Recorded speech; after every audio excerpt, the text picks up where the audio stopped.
मैं मोहतरम जनाब असदुद्दीन अवैसी साहब से गुजारिश करता हूँ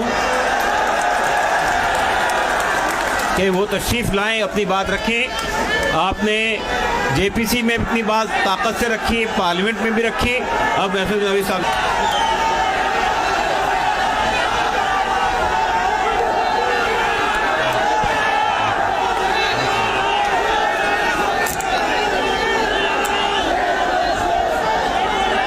बिस्मिल्लाहिर्रहमानिर्रहीम।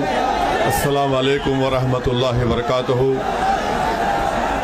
सदर मोहतरम all India Muslim personal law हज़रत मौलाना खालिद सैफुल्लाह रहमानी साहब शहनशीन व तशरीफ़ फरमा, कौम और मिल्लत के तंजीमों के ज़िम्मेदारान, मेरे साथी अरकान पार्लिमान, दीगर सियासी पार्टी के ज़िम्मेदार, मोअज़्ज़िज़ हाज़रीन इकराम, बुज़ुर्गान कौम और मिल्लत,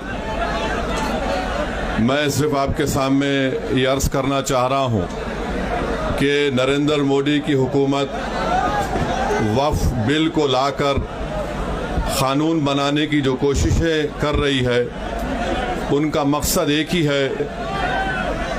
वज़ीर आज़म का मकसद एक ही है कि मस्जिद और मंदिर के नाम पर आवाम हमेशा लड़ते रहे, और उस बिल का मकसद ये नहीं है कि वक्फ की जायदादों को मजबूत किया जाए। आप खुद अंदाज़ा लगाइए कि हिंदू धर्म के एक बहुत बड़े ज्यूरिस्ट हैं, BK मुखर्जी की किताब में लिखा गया कि हिंदू धर्म में बाय कस्टम बाय यूसेज वो मंदिर की जायदाद बन सकती है। तो नरेंद्र मोदी वक्फ बाय यूज़र को इस तरह से ख़त्म कर रहे हैं कि अगर कोई डिस्प्यूट होगा या गवर्नमेंट प्रॉपर्टी होगी तो वक्फ बाय यूज़र नहीं रहेगा। दिल्ली में 123 वक्फ की जायदादें हैं जिस पर मरकज़ी हुकूमत का कि ये गवर्नमेंट की प्रॉपर्टी है। कलेक्टर को इख्तियार देने का मतलब यही है कि कलेक्टर हुकूमत के हक़ में फ़ैसला देगा। जिस मस्जिद के इमाम हमारे भाई मरकज़ी हुकूमत कहती है कि वो गवर्नमेंट की प्रॉपर्टी है, अगर कल खुदा ना खास्ता ये क़ानून बनेगा तो कोई भी जाकर मरकज़ी हुकूमत की तरफ से, दिल्ली सरकार की तरफ से वहाँ पर एक नोटिस लगा देगा कि ये वक्फ की प्रॉपर्टी। हिबा को निकाल रहे हैं, ट्रांसफ़र ऑफ प्रॉपर्टी में हिबा है, मगर कोई गिफ्ट नहीं कर सकता वक्फ की जायदाद को। नरेंद्र मोदी आजकल भारत के हमारे फजीलतुल शेख बने हुए हैं और ये बता रहे हैं कि अगर कोई मुसलमान होता है तो उसको 5 साल तक वो वक्फ को नहीं दे सकता है। ये कहाँ से इनको मालूम हुआ, कौन से फ़िक़्ह ये की किताब में लिखा गया? तो इनका मकसद एक ही है कि भारत के मुसलमानों से उनकी सियासी और मजहबी शनाख्त को छीन लिया जाए। मैं आपको छीनना, इवैक्यू प्रॉपर्टीज़ को छीन लेना, ये मकसद नरेंद्र मोदी की हुकूमत का है।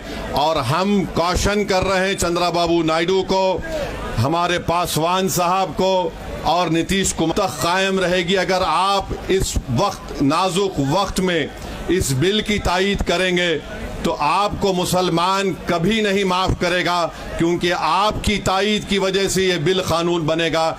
इसलिए हम उनसे भी कह रहे हैं कि आप इस गैर अनकॉन्स्टिट्यूशनल बिल की तायीद मत करिए। हमारा मुतालबा सिर्फ यही है, अगर हिंदू धर्म की प्रॉपर्टीज़ में, मंदिरों में, सिखों के गुरुद्वारा में कोई गैर सिख या गैर हिंदू मेंबर नहीं बन सकता तो मुसलमान के इस वक्त में क्यों बन सकता है? तो ये तमाम चीज़ें हैं। हम उम्मीद करते हैं कि हुकूमत इसका नोटिस लेगी।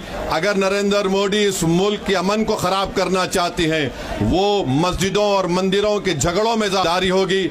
मैं यहाँ पर शुक्रिया अदा करना चाहूँगा हमारे जॉइंट वर्किंग कमेटी पार्लियामेंट के तमाम अरकान का, और ख़ास तौर से कल्याण बनर्जी साहब का, TMC के राजा साहब का, DMK का, हमारे नासिर भाई का, और मुहिब